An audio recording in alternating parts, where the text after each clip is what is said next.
Video बना के डालना।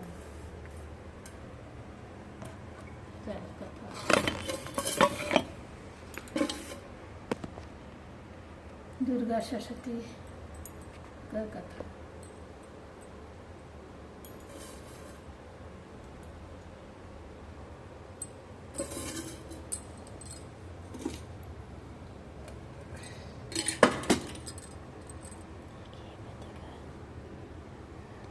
जय जगह जय। हाँ हेलो दोस्तों, आप लोग कैसे हैं? हम लोग अच्छे हैं। दुर्गा माता का पाठ होने जा रहा है, आप लोग ध्यान से सुने। जय माता शेरा वाली की, जय माँ शेरा वाली। दुर्गा देवी के 108 नाम। दुर्गा देवी की ओम सती, ओम साध्वी, ओम भवप्रीता, ओम भवानी, ओम भवमोचनी, ओम आर्या, ओम दुर्गा, ओम जया, ओम आद्या, ओम त्रिनेत्रा, ओम शूलधारिणी, ओम पिनाकधारिणी, ओम चित्रा, ओम चंद्रघंटा, ओम महातपा, ओम मना, ओम बुद्धि, ओम अहंकार, ओम चितरूपा, ओम चिता, ओम चिति, ओम सर्वमंत्रमयी, ओम सत्ता, सत्यानंद स्वरूपिणी, ओम अनंता, ओम भाविनी, ओम भव्या, ओम भव्य, ओम अभव्य, ओम सद्गति, ओम संभवी, ओम देव माता, ओम चिंता, ओम रत्नप्रिया, ओम सर्व विद्या, ओम दक्ष कन्या, ओम दक्ष यज्ञ विनाशिनी, ओम अर्पणा, ओम अनेक वर्णा, ओम पाटलावती, ओम पटांबर परिधाना, ओम कलमंजीर रंजनी, ओम अमेक विक्रमा, ओम कुरु, ओम सुंदरी, ओम सुरसुंदी, ओम वन दुर्गा, ओम मतंगी, ओम मतंग मुनि पूजिता, ओम ब्रह्मी, ओम महेश्वरी, ओम ऐन्द्री, ओम कौमारी, ओम वैष्णवी, ओम चामुंडा, ओम वाराही, ओम लक्ष्मी, ओम पुरुषाकृति, ओम बिमला, ओम उत्कर्षणी, ओम ज्ञाना, ओम प्रिया, ओम नित्या, ओम बुद्धि, ओम बहुला, ओम बहुल प्रेमी, ओम सर्ववाहन वाहन, ओम निशंभ हननी, ओम महिषासुर मर्दनी, ओम मदकैटभ हंत्री, ओम चंडमुंड विनाशिनी, ओम सर्व असुर विनाशा, ओम सर्व दानव घातनी, ओम सर्व शास्त्रमयी, ओम सत्या, ओम सर्वस्त्र धारणी, ओम अनेक शस्त्र हस्ता, ओम अनेक अस्त्र धारणी, अनेक ओम कुमारी, ओम एकन्या, ओम कैश्वरी, ओम युति, ओम यति, ओम अप्रौढ़ा, ओम प्रौढ़ा, ओम वृद्धमाता, ओम बलप्रदा, ओम कालरात्रि, ओम तपस्विनी, ओम नारायणी, ओम भद्रकाली, ओम जलोदरी, ओम शिवदूती, ओम कराली, ओम अनंता, ओम परमेश्वरी, ओम कात्यायनी, ओम सावित्री, ओम प्रत्यक्षा, ओम ब्रह्मवादिनी। नवरात्र व्रत कथा। बृहस्पति जी बोले, हे ब्राह्मण, आप अत्यंत बुद्धिमान और सर्वशास्त्र और चारों वेदों को जानने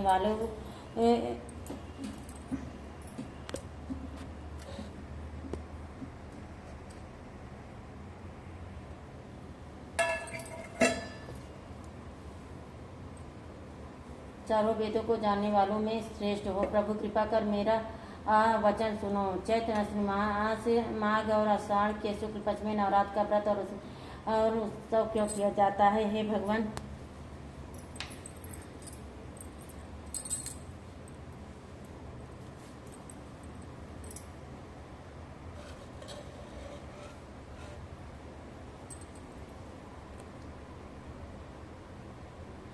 इस व्रत का क्या फल है? किस प्रकार करना उचित है? और पहले इस व्रत को किसने किया है, सो विस्तार से कहूँ। बृहस्पति जी का ऐसा वचन सुनकर ब्रह्मा जी कहने लगे, हे बृहस्पति, प्राणियों का हित करने की इच्छा से तुमने बहुत सा अच्छा प्रश्न किया है। जो मनुष्य मनोरथ पूर्ण करने वाली दुर्गा, महादेव और सूर्य और नारायण का ध्यान करते हुए मनुष्य धन्य है। यह नवरात्र व्रत संपूर्ण कामनाओं को पूर्ण करने वाला। इसके करने से पुत्र चाहने वालों को पुत्र, धन चाहने वालों को धन, विद्या चाहने वालों को विद्या और सुख चाहने वालों को सुख मिल सकता है। इस व्रत के करने से एक रोगी मनुष्य का रोग दूर हो जाता है और कारागार में बंद हुआ मनुष्य बंधन से छूट जाता है। मनुष्य की तमाम आपत्तियां दूर हो जाती हैं और घर में संपूर्ण संपत्तियां आकर उपस्थित हो जाती हैं। बांध्या और काक बांध्या को भी इस व्रत के दौरान करने से पुत्र पैदा हो जाता है। समस्त पापों को दूर करने वाले इस व्रत के करने से कौन सा मनोरथ है जो सिद्ध नहीं हो सकता? जो प्राणी सालभ्य मनुष्य की देह को पाकर भी नवरात्र का व्रत नहीं करता, वह माता पिता से हीन हो जाता, अर्थात उसके माता पिता मर जाते हैं और वह अनेक दुखों को भोगता है। उसके शरीर में कुष्ठ हो जाता है और अंगहीन हो जाता है, उसके संतान उत्पत्ति नहीं होती। इस प्रकार वह मूर्ख अनेक दुख भोगता है। इस व्रत को न करने वाला निर्दयी मनुष्य धन और धान्य से रहित होकर भूख और प्यास के मारे पृथ्वी पर घूमता फिरता और गूंगा हो जाता है। अथवा स्त्री भूल से इस व्रत को नहीं करती, वह पतिहीन होकर नाना को भोगती है। यदि इस व्रत के करने वाला मनुष्य सारे दिन का उपासना कर सके तो एक समय करे और उस दिन बांधव के सहित नवरात्र व्रत की कथा श्रवण करे। हे बृहस्पति, जिसने पहले इस महाव्रत को किया है उसका पवित्र इतिहास मैं तुम्हें सुनाता, तुम सावधान होकर सुनो। इस प्रकार ब्रह्मा जी का वचन सुनकर बृहस्पति जी बोले, हे ब्राह्मण, मनुष्यों का कल्याण करने वाले इस व्रत के इतिहास को मेरे लिए हो। मैं सावधान होकर सुन रहा हूँ, आपकी शरण में आए हुए मुझ पर कृपा करो। ब्रह्मा जी बोले, पीठत नामक मनोहर नगर में एक अनाथ नाम का ब्राह्मण रहता था। वह भगवती दुर्गा का भक्त था। उसके संपूर्ण सद्गुणों से युक्त मानो ब्रह्मा की सबसे पहली रचना हो ऐसी यथार्थ नाम वाली सुमति नाम की एक अत्यंत सुंदरी पुत्री पैदा हुई। वह कन्या सुमति अपने पिता के घर में बालकपन में अपने के साथ क्रीड़ा करती हुई इस प्रकार बढ़ने लगी जैसे शुक्ल पक्ष की कला बढ़ती है। उसका पिता प्रतिदिन जब दुर्गा की होम किया करता था वह उस समय भी वहाँ नियम से उपस्थित होती थी। एक दिन वह सुमति अपने सखियों के साथ खेलने लग गई और भगवती के पूजन में उपस्थित नहीं हुए। उसके पिता को पुत्री की ऐसी असावधानी देखकर क्रोध आया। पुत्री से कहने लगा, हे दुष्ट पुत्री, आज प्रभात से तूने भगवती का पूजन नहीं किया, इस कारण मैं किसी कुष्ठी और दरिद्री के साथ तेरा विवाह करूंगा।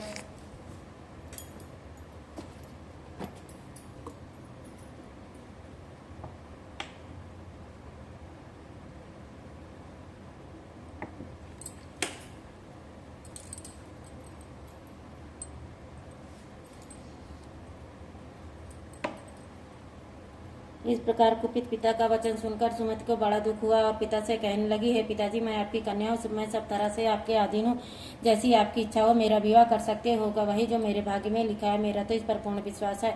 मनुष्य जाने कितने मनोरथों का चिंतन करता है, पर होता वह है जो भाग्य में विधाता ने लिखा है। जो जैसा कर्म करता है उसको फल भी उसी कर्म के अनुसार ही मिलता है, क्योंकि कर्म करना मनुष्य के अधीन है, पर फल दैव के अधीन है। जैसे अग्नि में पड़े हुए तृणादि उसको अधिक प्रदीप्त कर देते, उसी प्रकार अपनी कन्या के निर्भयता से कहे हुए वचन सुनकर ब्राह्मण को और अधिक क्रोध आ गया। तब उसने अपनी कन्या का कुष्ठी के साथ विवाह कर दिया और अत्यंत क्रुद्ध होकर पुत्री से कहने लगा, जाओ जाओ जल्दी जाओ, अपने कर्म का फल भोगो, देखे भला भाग्य के भरोसे रहकर क्या करती। इस प्रकार से कहे हुए पिता के कटु वचनों को सुनकर सुमति मन में विचार करने लगी, यह मेरा बड़ा दुर्भाग्य जिससे मुझे ऐसा पति मिला। इस तरह का अपने दुख का विचार करती हुई वह सुमति अपने पति के साथ वन में चली गई और भयानेसा युक्त उस स्थान पर उन्होंने रात बड़ी कष्ट से व्यतीत की। उस गरीब बालिका की ऐसी दशा को देखकर भगवती पूर्ण के प्रभाव से प्रकट होकर सुमति से कहने लगी, हे ब्राह्मणी, मैं तुम पर प्रसन्न हूँ, तुम जो चाहो सो वरदान मांग सकती हो, मैं प्रसन्न होने पर मनवांछित फल देने वाली। इस प्रकार से भगवती दुर्गा का वचन सुनकर ब्राह्मणी कहने लगी, आप कौन हो जो मुझ पर प्रसन्न हुई हो, वह सब मेरे लिए कहो, अपनी कृपा दृष्टि से मुझ दीन दासी को कृतार्थ करो। ऐसा ब्राह्मणी का वचन सुनकर देवी कहने लगी, मैं आदि शक्ति हूँ और मैं ही ब्रह्म विद्या और सरस्वती हूँ। मैं प्रसन्न होने पर प्राणियों का दुख दूर कर उनको सुख प्रदान करती हूँ।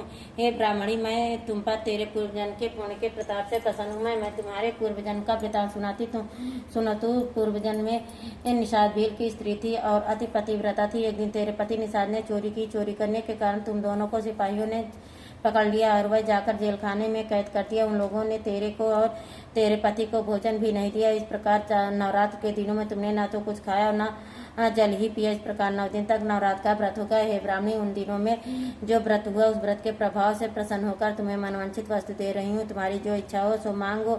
इस प्रकार दुर्गा के कहे हुए वचन सुनकर ब्राह्मणी बोली, अगर आप मुझ पर प्रसन्न है तो हे दुर्गे, मैं आपको प्रणाम करती हूँ, कृपा कर मेरे पति के कोढ़ को दूर करो।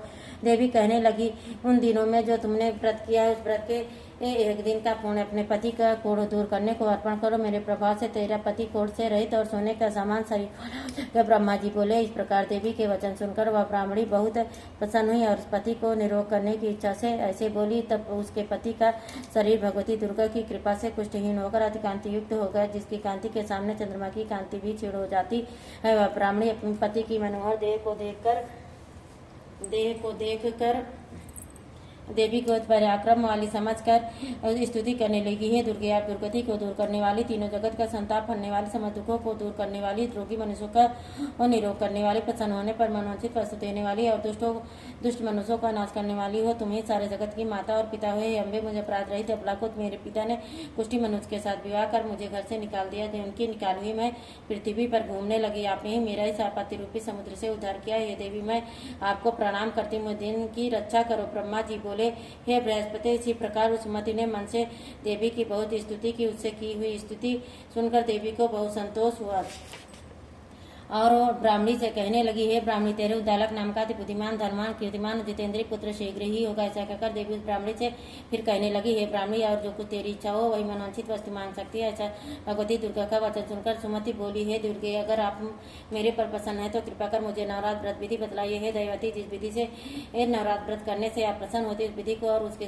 फल को मेरे से विस्तार से वर्णन कर। इस प्रकार ब्राह्मणी के कहे वचन सुनकर दुर्गा कहने लगी, हे ब्राह्मणी, मैं तुम्हारे लिए संपूर्ण पापों को दूर करने वाली नवरात्र विधि को बतलाते हैं, जिसको दूर सुनने से तमाम पापों से छूटकर मोक्ष की प्राप्ति होती है। अश्विनी मास के शुक्ल पक्ष की प्रतिपदा से लेकर 9 दिन तक विधि पूर्वक व्रत करे। यदि दिन भर व्रत न कर सके तो वे एक समय भोजन करे। पढ़े लिखे ब्राह्मणों से पूछकर घट स्थापना और वाटिका बनाकर उनको प्रतिदिन जल से सींचे। महाकाली, महालक्ष्मी और माँ सरस्वती इनकी मूर्तियां बनाकर उनको नित्य विधि सहित पूजा और पुष्पों से विधि पूर्वक आर्ध्य दे। बिजोरा के फूल से आर्ध्य देने से रूप की प्राप्ति होती है और जायफल से कीर्ति और दाग से कार्य की सिद्धि होती है। से सुख और केले से सम्मान भूषण की प्राप्ति होती है। इस प्रकार फलों से आर्ध्य देकर यथाविधि हवन करे। खाड़गी की तिल, बिल्व पत्र, नारियल, दाख और कदम इनसे हवन करे। गेहूं से हवन करने से लक्ष्मी की प्राप्ति होती है। खीर से, चंबा के पुष्पों से धन और पत्तों से तेज और सुख की प्राप्ति होती है। आंवले से कीर्ति और केले से पुत्र प्राप्त होता है। कमल से राज सम्मान और दाखों से सुख और संपत्ति की प्राप्ति होती। खाड़गी, नारियल, शहद, जौ, तिल और इनसे तथा फलों से होम करने से मनवंती वस्तु की प्राप्ति होती है। व्रत करने वाला मनुष्य इस विधान से होम कर आचार्य को अत्यंत नम्रता के साथ प्रणाम करे। यज्ञ की सिद्धि के लिए उसे दक्षिणा दे। इस महाव्रत को पहले बताई हुई विधि के अनुसार जो कोई करता है उसके सब मनोरथ सिद्ध हो जाते हैं। इसमें तनिक भी संशय नहीं है। इन 9 दिनों में जो कुछ दान दिया जाता है उसका करोड़ों गुना फल मिलता है। इस नवरात्र के व्रत से ही अश्वमेध यज्ञ का फल मिलता है। ब्राह्मणी संपूर्ण कामनाओं को पूर्ण करने वाला उत्तम व्रत को तीर्थ, मंदिर अथवा घर में ही विधि के अनुसार करे। ब्रह्मा जी बोले, हे बृहस्पति, इस प्रकार ब्राह्मणी को व्रत की विधि और फल बताकर देवी अंतर ध्यान हो गई। जो पुरुष या स्त्री इस व्रत को भक्ति पूर्वक करता है वह इस लोक में सुख पाकर अंत में दुर्लभ मोक्ष को प्राप्त होता है। बृहस्पति, यह दुर्लभ व्रत का महात्मा मैंने तुम्हारे लिए बतलाया है। ऐसे ब्रह्मा जी के वचन सुनकर बृहस्पति जी आनंद के कारण रोमांचित हो गए और ब्रह्मा जी से कहने लगे, हे ब्राह्मण, आपने मुझ पर अति कृपा की है जो अमृत के समान इस नवरात्र का व्रत का महात्मा सुनाया है। प्रभु, आपके बिना कौन इस महात्मा को सुना सकता है। ऐसे बृहस्पति जी के वचन सुनकर ब्रह्मा जी बोले, हे बृहस्पति, तुमने सब प्राणियों के हित करने वाली अलौकिक व्रत को पूछ लिया है। तुम धन्य हो। या भगवती शक्ति संपूर्ण लोगों की पालन करने वाली इस महादेवी के प्रभाव को कौन जान सकता है। दुर्गा देवी अष्टमी व्रत देवी विधि या त्योहार अश्विन शुक्ल पक्ष अष्टमी को आता है। इस दिन दुर्गा देवी की पूजा की जाती है। भगवती दुर्गा को उबाले हुए चना, हलवा पूड़ी, खीर पुआ आदि का भोग लगाया जाता है। पहुंचे व्यक्ति से महाशक्ति को प्रसन्न करने के लिए हवन आदि भी करते हैं। जहाँ शक्ति को भक्ति मान्यता दी जाती है वहाँ बहुत बड़ा उत्सव मनाया जाता है। इस दिन कन्या लंगूर जिमावे देवी जी की ज्योति करे। कथा हिंदुओं के प्राचीन शास्त्रों के अनुसार दुर्गा देवी के 9 रूपों में प्रकट हुई उन सब रूपों की पृथक पृथक कथा इस प्रकार है।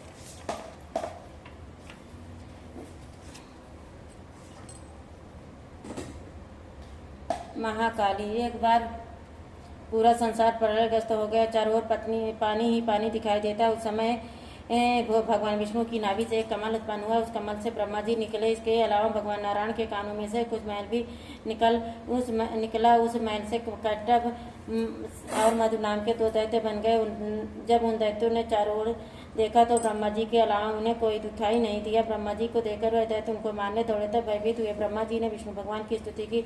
इस स्तुति से विष्णु भगवान की आंखों में जो महामाया अग्निद्रा के रूप में निवास करती थी वह लोप हो गई और भगवान विष्णु की नींद खुल गई। उनके जागते ही दोनों दैत्य भगवान विष्णु से लड़ने लगे। इस प्रकार 5000 वर्ष तक युद्ध चलता रहा। अंत में भगवान की रक्षा के लिए महामाया ने असुरों की बुद्धि को बदल दिया। तब वह असुर विष्णु भगवान से बोले, हम आपके उद्देश्य से प्रसन्न हैं, जो चाहो सो वर मांग लो। भगवान ने मौका पाया और कहने लगे, यदि हमें वर देना है तो यह वर दो कि दैत्यों का नाश हो। दैत्यों ने कहा, ऐसा ही होगा। ऐसा कहते ही दैत्यों का नाश हो गया। जिसने असुरों की बुद्धि को बदला वह माँ काली थी, महालक्ष्मी। एक समय महिषासुर नाम का एक दैत्य हुआ। उसने समस्त राजाओं को हराकर पृथ्वी और पाताल पर अपना अधिकार जमा लिया। जब वह दैत्य देवताओं से युद्ध करने लगा तो देवता भी उस युद्ध में हार कर भागने लगे। वह भगवान विष्णु के पास पहुंचे और उस दैत्य से बचने के लिए स्तुति करने लगे। देवताओं की स्तुति करने से भगवान विष्णु और शंकर जी प्रसन्न हुए। तब उनके शरीर से एक तेज निकला जिसने महालक्ष्मी का रूप धारण कर लिया। इन्हीं महालक्ष्मी ने महिषासुर दैत्य को युद्ध में मारकर देवताओं का कष्ट दूर किया। महासरस्वती या चामुंडा। एक समय शुम्भ निशुम्भ नाम के 2 दैत्य बहुत बलशाली हुए थे। उनके युद्ध में मनुष्य तो क्या देवता तक हार मान गए। जब देवताओं ने देखा कि अब युद्ध नहीं जीत सकते तब वह स्वर्ग छोड़कर भगवान विष्णु की स्तुति करने लगे। उस समय भगवान विष्णु के शरीर में से एक ज्योति प्रकट हुई जो कि महासरस्वती थी। महासरस्वती अत्यंत रूपवान थी। उनका रूप देख कर दैत्य मुग्ध हो गए और अपना सुग्रीव नाम का दूत उस देवी के समान पास अपनी इच्छा प्रकट करते हुए भेजा। उस दूत को देवी ने वापस कर दिया। इसके बाद उन दोनों ने कुछ सोच समझकर अपने सेनापति द्रुमाच को सेना सहित भेजा, जो देवी द्वारा मार दिया गया। फिर चंडमुंड लड़ने आए, वह भी मार डाले गए। इसके बाद रक्तबीर लड़ने आया, जिसके रक्त की बूंद जमीन पर गिरने से वीर पैदा होता था। वह बहुत बलवान था, उसे भी देवी ने मार गिराया।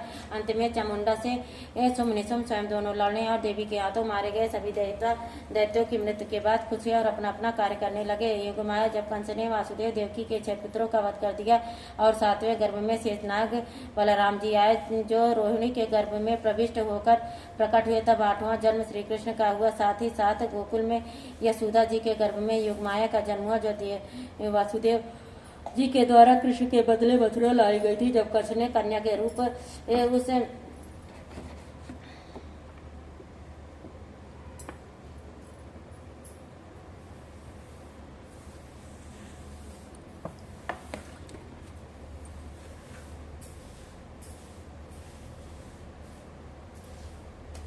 उस योगमाया को मारने के लिए पटकना चाहा कि वह हाथ से छूट गए और आकाश में जाकर उसने देवी का रूप धारण कर लिया। आगे चलकर इसी योगमाया ने कृष्ण के साथ योग विद्या और महाविद्या बनकर कंस, सचोड़ आदि शक्तिशाली असुरों का संहार करवाया। एक बार प्रचित नाम के असुर ने बहुत से कुकर्म करके पृथ्वी को व्याकुल कर दिया। उसने मनुष्य ही नहीं बल्कि देवताओं तक का बहुत दुख दिया।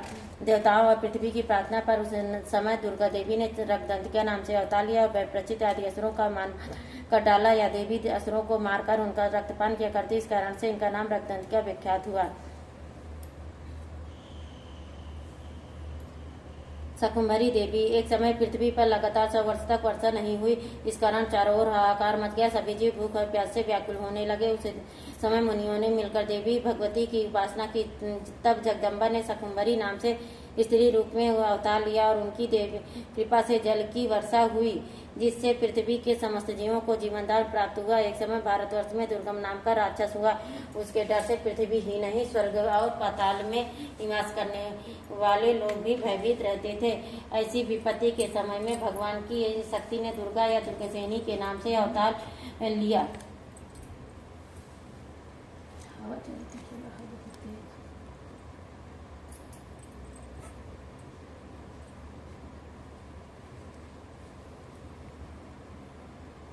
और उतार लिया। दुर्गम राक्षस को मारकर ब्राह्मणों और हरिभक्तों की रक्षा की। दुर्गम राक्षस को मारने के कारण ही तीनों लोकों में इनका नाम दुर्गा देवी प्रसिद्ध हो गया। भ्रमरी देवी। एक बार महाअत्याचारी हिरण नाम का एक असुर पैदा हुआ। उसने स्वर्ग में जाकर उपद्रव करना शुरू कर दिया। देवताओं की पत्नियों का सतीत्व नष्ट करने की कुचेष्टा करने लगा। अपने सतीत्व की रक्षा के लिए देवपत्नियों ने भौरों का रूप धारण कर लिया और दुर्गा देवी की प्रार्थना करने लगी। देवपत्नियों को दुखी जानकर माता दुर्गा ने भ्रमरी का रूप धारण करके उन असुरों को उनकी सेना सहित मार डाला और देवपत्नियों के सतीत्व की रक्षा की। एक बार पृथ्वी पर चंडमुंड नाम के 2 राक्षस पैदा हुए। वह दोनों इतने बलवान थे कि संसार में अपना राज्य फैला लिया और स्वर्ग के देवता को हराकर वहां भी अपना अधिकार जमा लिया। इस प्रकार देवता बहुत दुखी हुए और देवी की स्तुति करने लगे। तब देवी चूड़िका के रूप में अवतरित हुए और चंडमुंड नामक राक्षसों को मारकर संसार का दुख दूर किया। देवताओं का गया स्वर्ग पुनः उन्हें दिया। इस प्रकार चारों ओर सुख का राज्य छा गया।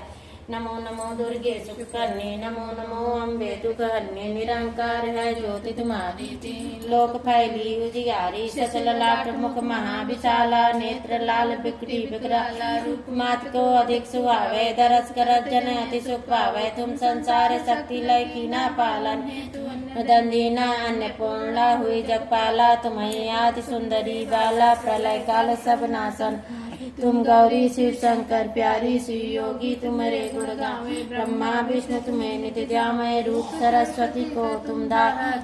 सुभद्रे मुनि बारा धरा, रूप नरसिंह को अम्मा प्रकट भई। पाड़ कर रक्षा कर प्रहलाद बचाओ, हिन्ना कुछ को स्वर्ग पठाओ। लक्ष्मी रूप धर जगमाही, श्री नारायण अंक चीर सुंद में करत विलासा। दया सुंद दी जय मन आशा, हिंगला तुही भवानी। महिमा मित न जाय बखानी, मातंगी धूमावती माता। भुवनेश्वरी का श्री भैरव तारा, जगतारणी छिन्न बाल भव दुख निवारणी। के हरि सो भवानी लंगूर चलत गुआनी कर में खप्पर खड़क विराजे जाको देख काल डर सोहे अस्त्र और त्रिशूला जाते उठत सत्रे सूला नगर कोट में तुम्हें विराजत हूँ लोक में डंका बाजे तुम्हारे रक्त बीज संकन संघारे महिषासुर प्रति अभिमानी जय आदबार मही अखुलानी रूप कराल कालिको सेन सहित तोती संगारा पड़ीगाल संतन पर जब जब भाई सहमात तुम तब तमरपुरी और अवसर मैं सब रहे